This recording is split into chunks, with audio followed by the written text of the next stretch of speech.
জ্ঞান কি বিলাসিতা না অস্তিত্বের জন্য প্রয়োজন? অস্তিত্বের একেবারে বেয়ার নেসেসিটিস জ্ঞান, অবশ্যই অস্তিত্বের বেয়ার নেসেসিটিস জ্ঞান, কিন্তু বা যে বাংলা এবং রাশিয়া এগুলোতে জ্ঞান হলো গিয়ে একটা বিলাসিতা।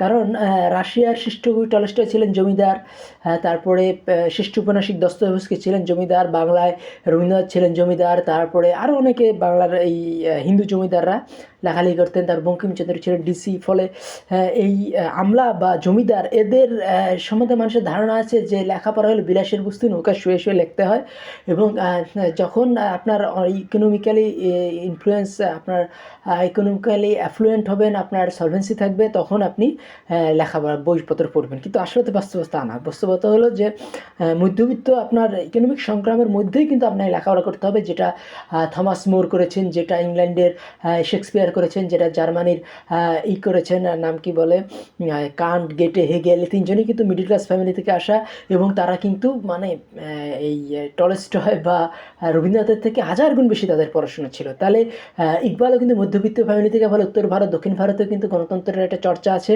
দেখা যায় গণতান্ত্রিক দেশ জ্ঞানী হতে হয়, এবং জ্ঞানী দেশকে গণতান্ত্রিক হতে হয়।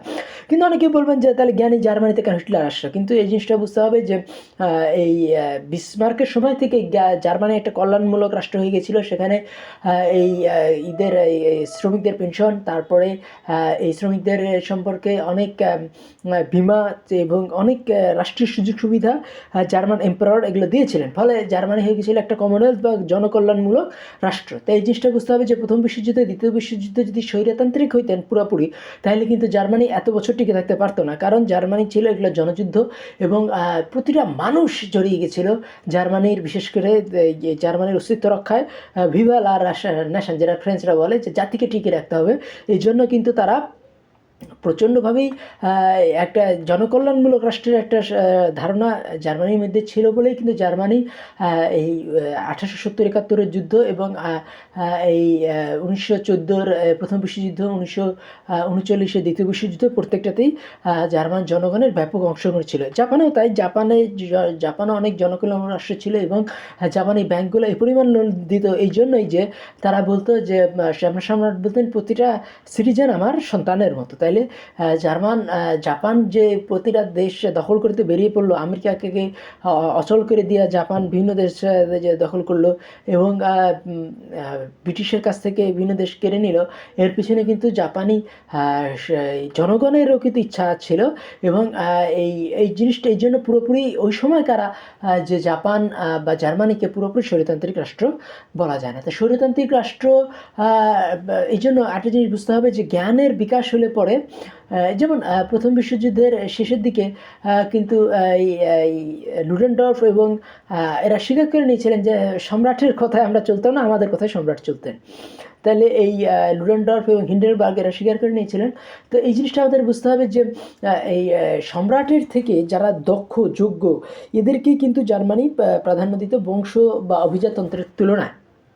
তাহলে জার্মান জাতীয়তাবাদ যে এটা হলো ব্রিটিশ জাতীয়তাবাদের দেখে সৃষ্টি, এবং এই জাতীয়তাবাদের কিছু খারাপ দিকও ছিল। ব্রিটিশ জাতীয়তাবাদ যেমন ধর্মভিত্তিক জাতীয়তাবাদ ছিল না, এটা আঞ্চলিক জাতীয়তাবাদ ছিল। জার্মানিও কিন্তু একটা আঞ্চলিক জাতীয়তাবাদ ছিল। ফলে এই জার্মানির পক্ষে হিটলারের অনেক কুকর্ম করা সম্ভবপর হয়েছিল। তো কাজেই আমরা যত বড় বড় গণহত্যা দেখবো, লক্ষ লক্ষ মানুষ মারা হয়েছে, সেগুলো কিন্তু ধর্মভিত্তিক ছিল না। চেঙ্গিস খানও কোনো ধর্মের ধ্বজাধারী ছিলেন না। তাহলে এই জিনিসটা আমাদের বুঝতে হবে যে এই গণতান্ত্রিক রাষ্ট্রকে আমাদের দুটো জিনিস থাকতে হবে। একটা হলো গিয়া স্পিরিচুয়ালিটি থাকতে হবে, এবং তার জ্ঞানের প্রতি তার প্রচণ্ড ইচ্ছা থাকতে হবে, যেটা জার্মানির ছিল। এবং তাইলে এই যে নিশ্চয় যেটা বলছেন যে যে সুপারম্যানের দুটো জিনিস থাকতে হবে, যে এশিয়ার স্পিরিচুয়ালিটি এবং জার্মানি বা আমেরিকার যে ড্রাইভ, যে একটা জ্ঞান লাভের আকাঙ্ক্ষা, এই জিনিসগুলো প্রচণ্ডভাবে থাকলেই বাংলাদেশ গণতান্ত্রিক হয়ে উঠবে। তো বাংলাদেশ গণতান্ত্রিক করতে হলে বাংলাদেশের মানুষের মধ্যে প্রচণ্ডভাবে জ্ঞানের রিপসা থাকতে হবে, এবং রবীন্দ্রনাথকে বয়কট করতে হবে। কারণ রবীন্দ্রনাথ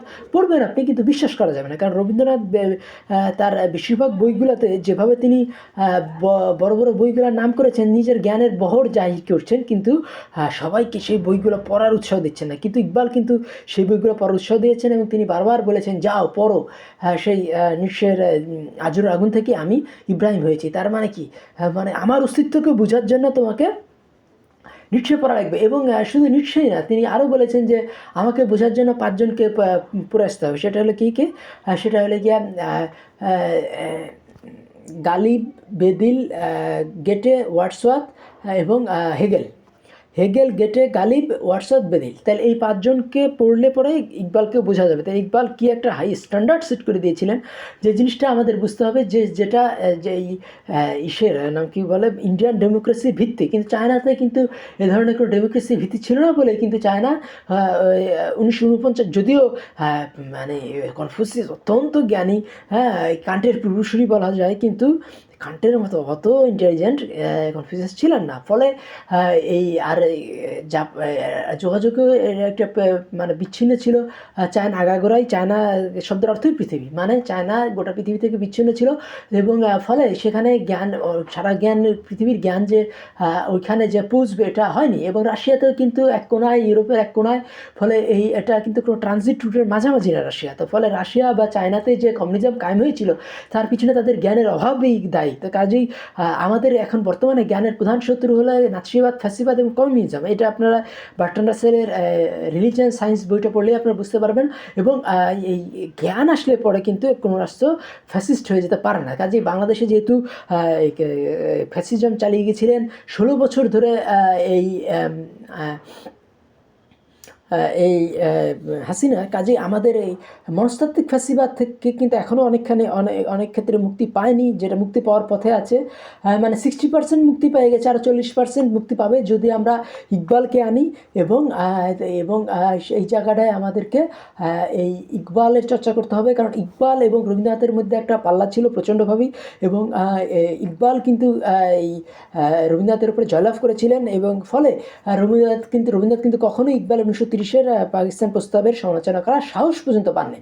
এবং প্রমোদ চৌধুরী, আরেকজন জ্ঞানীগুণী মানুষ বাংলার, যিনি বই পড়া নামক প্রবন্ধ লিখেছেন, বই পড়তে উৎসাহিত করেছেন, তিনি কিন্তু দেখবেন 1930-এর পরে তিনি ফিলোসফিক্যাল প্রবন্ধ লেখাই বন্ধ করে দিয়েছেন। কারণ ইকবাল যেভাবে ওয়েস্টার্ন দর্শনকে সামারাইজ করেছেন এবং ইস্টার্ন দর্শন তার উপরে সুপ্রিয়ার করেছেন ইস্টার্ন দর্শনের উপরে, সেটা কিন্তু মানে মুখ বন্ধ করে দিয়েছিল এই